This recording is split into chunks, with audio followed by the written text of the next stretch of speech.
হঠাৎ করে জ্বালানি তেলের সরবরাহ ব্যবস্থা ব্যবসায়ীদের হাতে তুলে দিতে তড়িঘড়ি শুরু করেছে সরকার। মাত্র 4 দিনে বিপিসির কাছ থেকে নতুন নীতিমালার খসড়া আদায় করেছে জ্বালানি বিভাগ। বলা হচ্ছে যে আর্থিক চাপ কমানোর পাশাপাশি অকটেন, ডিজেল, পেট্রোল সহ সব ধরনের জ্বালানির বাজারে প্রতিযোগিতামূলক পরিবেশ সৃষ্টির লক্ষ্যেই এমন উদ্যোগ নেওয়া হয়েছে। কিন্তু বিশ্লেষকরা বলছেন যে এই পথে বড় বিপর্যয় অপেক্ষা করছে জনগণ, এমনকি সরকারের জন্য। রাষ্ট্রীয় সংস্থাগুলোর অনিয়ম দুর্নীতির দায় থেকে মুক্তির জন্য বেসরকারি খাতে ভর করার চিন্তাকে ব্যর্থতা হিসেবে দেখছেন তারা। বিস্তারিত জানাচ্ছেন রাকিব হোসেন। তরলীকৃত পেট্রোলিয়াম গ্যাস বা এলপিজি রাষ্ট্রীয় সংস্থা বিপিসির নিয়ন্ত্রণে থাকা একটি জ্বালানি পণ্য। বাসাবাড়ি, হোটেল, রেস্তোরাঁ কিংবা শিল্প প্রতিষ্ঠানে যার চাহিদা বাড়ছে প্রতিনিয়ত। বাজার নিয়ন্ত্রণে প্রতি মাসে পণ্যটির দাম নির্ধারণ করে দেয় সরকার, কিন্তু বাস্তবতা হলো বরাবরই বাড়তি মূল্য গুনতে হচ্ছে ভোক্তাকে। সরবরাহ ব্যবস্থায় সরকারি বেসরকারি খাতের প্রতিযোগিতা থাকার পরও নিয়ন্ত্রণ হারানোর বড় উদাহরণ এটি।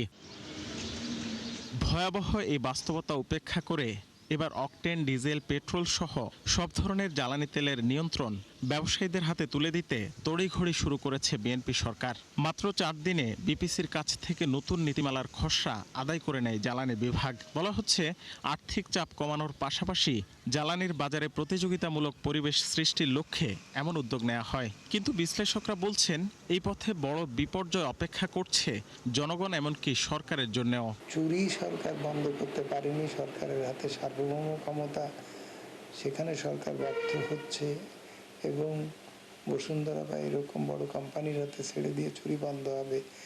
এসব জায়গা থেকে সরকারের ব্যর্থতা স্পষ্ট হচ্ছে।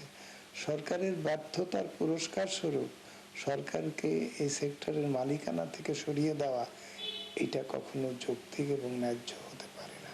আসলে এখানে যদি ভুল হয় তার জন্য মূল্য দিতে হবে জনগণকে, মূল্য দিতে হবে সরকারকে, মূল্য দিতে হবে রাষ্ট্রকে। বিপিসির সবশেষ তথ্য অনুযায়ী 2024-25 অর্থ বছরে জ্বালানি তেল আমদানি ব্যয় ছাড়িয়ে যায় 49,000 কোটি টাকা। তবে এর 4 ভাগের 1 ভাগই তুলে নেওয়া হয় রাজস্ব আয় হিসেবে, বাকিটা লাভসহ আসে ভোক্তার কাছ থেকে। তবু কৃত্রিমভাবে আর্থিক চাপ সৃষ্টি করা হচ্ছে বলে মনে করছেন বিশেষজ্ঞরা। বলছেন কৌশলগত এই পণ্যে নগদ লাভ ক্ষতি নয়, বরং বিবেচনায় নিতে হবে দেশ ও মানুষের স্বার্থ। লুণ্ঠন করলেও এই টাকা আমাদের কাছেই থেকে যাচ্ছে, কারণ সরকারের কোষাগারে থাকছে, কোম্পানির ব্যাংক অ্যাকাউন্টে যাচ্ছে, এটা তো কোনো ব্যক্তির কাছে যাচ্ছে।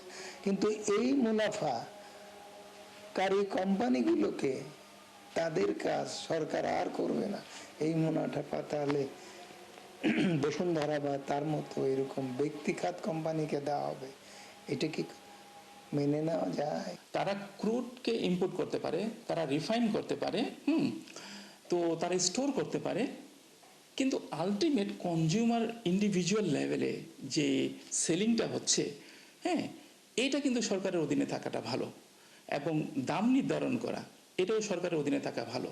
স্বাধীনতার পর থেকে এখন পর্যন্ত জ্বালানি তেল বিপণনের পুরো প্রক্রিয়া সরকারি প্রতিষ্ঠান পদ্মা, মেঘনা, যমুনার হাতে, যা সরাসরি নিয়ন্ত্রণ করছে সরকার। রাকিব হোসেন, ৭১, ঢাকা।